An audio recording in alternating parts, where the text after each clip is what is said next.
Many people look at their lives and see only limitations, a weak background, a small beginning, a story that seems ordinary.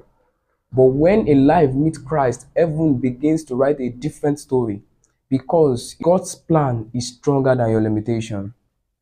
Moses looked at himself and saw a stammering tongue, a weakness, a reason to step back, a limitation he thought disqualified him.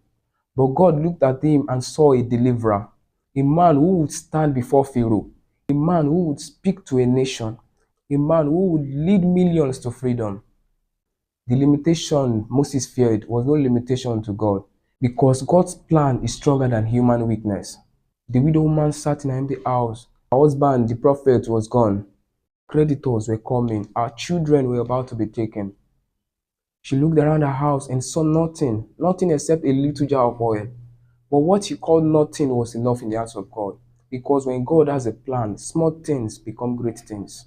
David was a shepherd boy forgotten in the field, but heaven had already chosen him.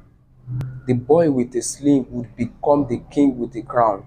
Because God does not measure destiny by where you start. So hear this, child of God.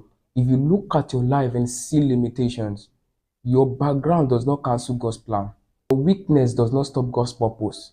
Your past does not destroy God's future. But the key to that future is Christ. For it is in Him ordinary lives become extraordinary stories. So come to Christ. Bring Him your weakness. Bring Him your broken pieces. Bring Him that little you think you have.